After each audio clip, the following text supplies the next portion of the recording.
Hi, I'm Adam. I grew up in Riverside Heights, one of those neighborhoods where every lawn looks like it belongs in a magazine, and every parent measures their worth by their kids' accomplishments. My parents, Richard and Catherine Morrison, were the crown jewels of that particular circus.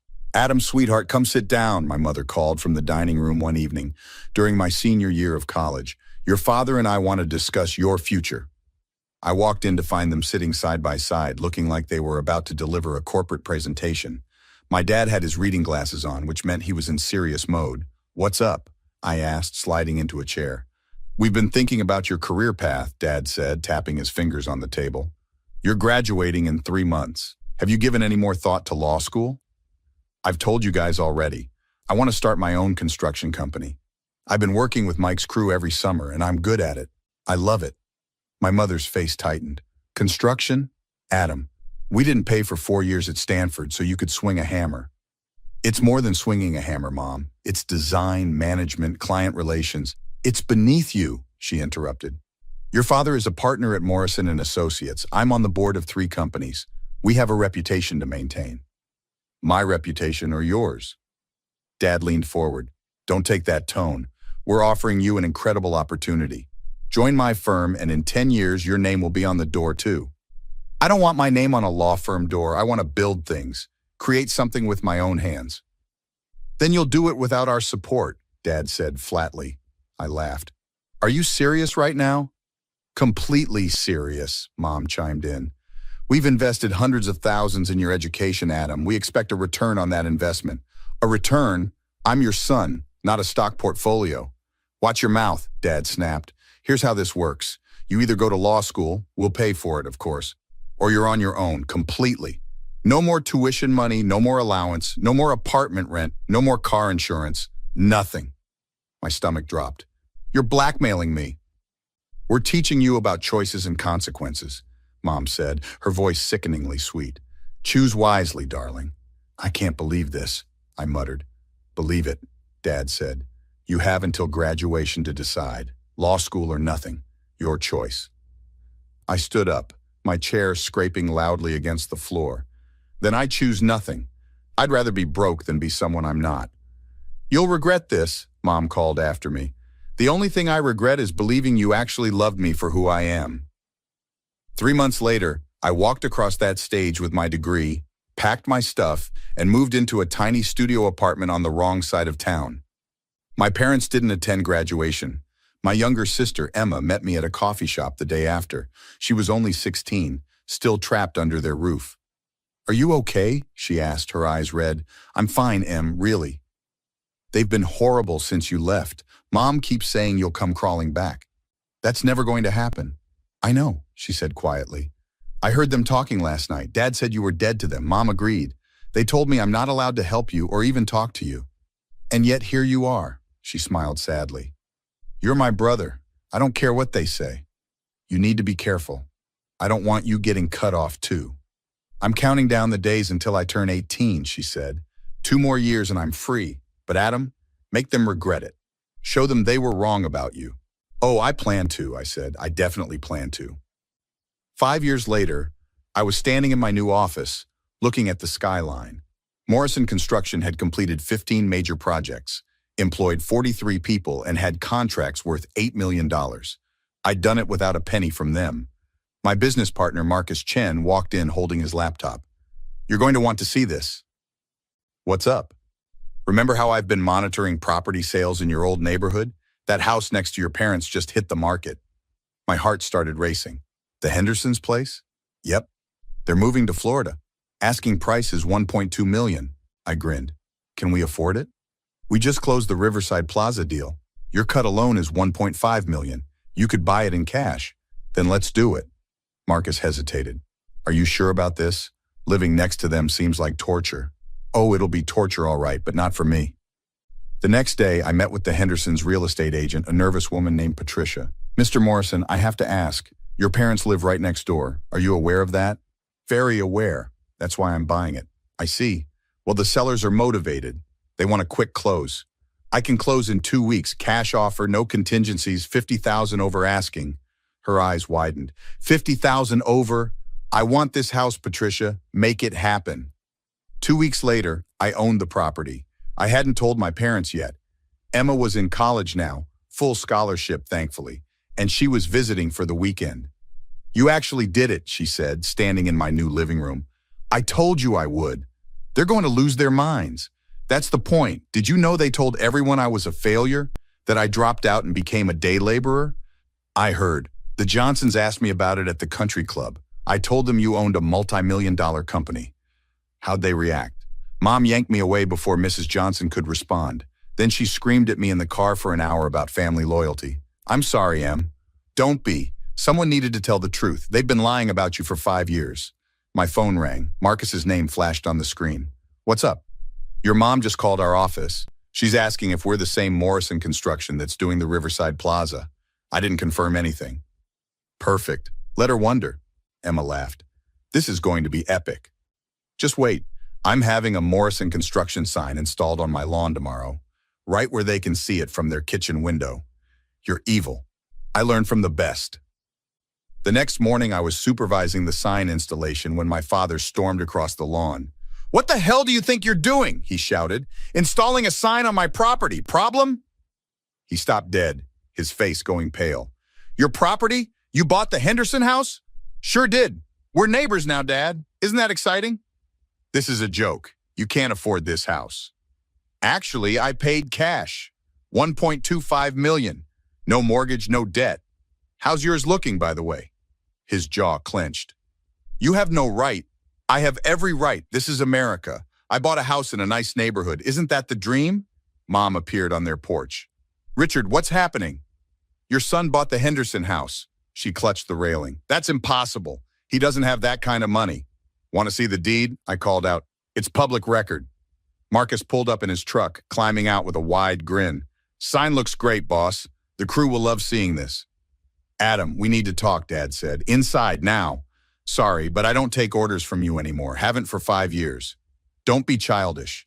"Childish? You cut me off and told everyone I was a failure. You said I was dead to you, remember?"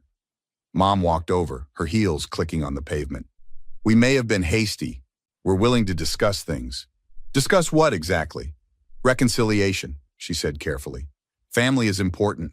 "Funny, that didn't seem important when you were lying about me to your friends." "We never lied," Dad protested. "Really? So you didn't tell people I dropped out of college?" "We told them you made poor choices." "I built a successful company. How is that poor?" Mom stepped closer. "Adam, please, can we talk about this reasonably? Come inside, have dinner with us. Let's put this behind us." "Behind us? You want to pretend the last 5 years didn't happen?" "We want to move forward," she said. "We're proud of what you've accomplished." I laughed bitterly. "Now you're proud? Where was this pride when I was eating ramen every night? When I was working 18-hour days to get my first contract?" "We thought you'd fail," Dad admitted. "We were trying to save you from disappointment." "By abandoning me?" "We gave you a choice," Mom said. "You chose to leave. You gave me an ultimatum. Be who you want me to be or get nothing. That's not love, that's control." Emma pulled up in her car, apparently having timed her arrival perfectly. She walked over carrying coffee cups. "Morning, Mom. Morning, Dad. Adam, I brought your usual." "Thanks, Em." Mom turned to her. "Emma, go inside. This doesn't concern you." "Actually, it does. Adam's my brother. We're having a private family discussion." Funny how he wasn't family for 5 years, but now that he's successful and living next door, suddenly he's family again? Dad's face reddened. "Young lady, you need to respect your mother." "Like you respected Adam when you told the Pattersons he was working at a gas station?" "That was a misunderstanding," Mom said quickly. "Was it also a misunderstanding when you told everyone he was addicted to drugs? Or when you said he'd stolen money from you?" My blood ran cold. "You said what?" Mom paled. "I never—" "I was there, Mom, at the country club. You told Mrs. Chen that Adam had stolen $20,000 from your safe, and that's why you cut him off." Marcus's expression darkened. "That's my mother. She asked me about it last year. I told her it was a lie, but she didn't believe me. It damaged our reputation." "I was protecting our reputation," Mom insisted. "People were asking questions." "So you committed slander," I interrupted. "You told malicious lies that damaged my professional reputation. Do you understand that's illegal?" "Don't threaten your mother," Dad said. "I'm not threatening. I'm stating facts. You told people I was a thief and a drug addict. Those are actionable statements." "We're not doing this," Mom said. We're offering you an olive branch, Adam. Take it or leave it. I'll leave it, and I'll be seeing you in court. Dad stepped forward. You ungrateful little... Careful, Marcus warned. We have witnesses. This is ridiculous, Mom said.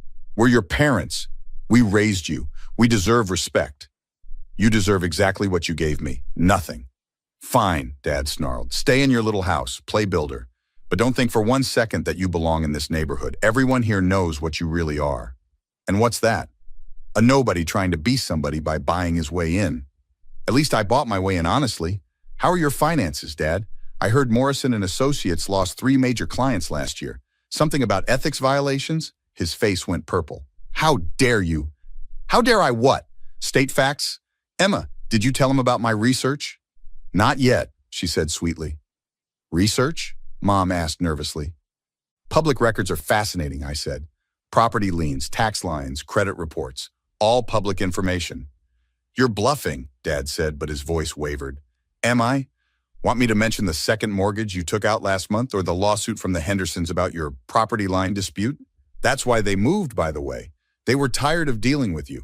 Mom grabbed Dad's arm. Richard, let's go inside. Not yet, he said. You want war, Adam? You'll get war. I'll make sure every contractor in this city knows you're a fraud. Go ahead. Unlike you, I have the truth on my side. But Dad, if you threaten my business again, I'll file charges for harassment and tortious interference. Test me.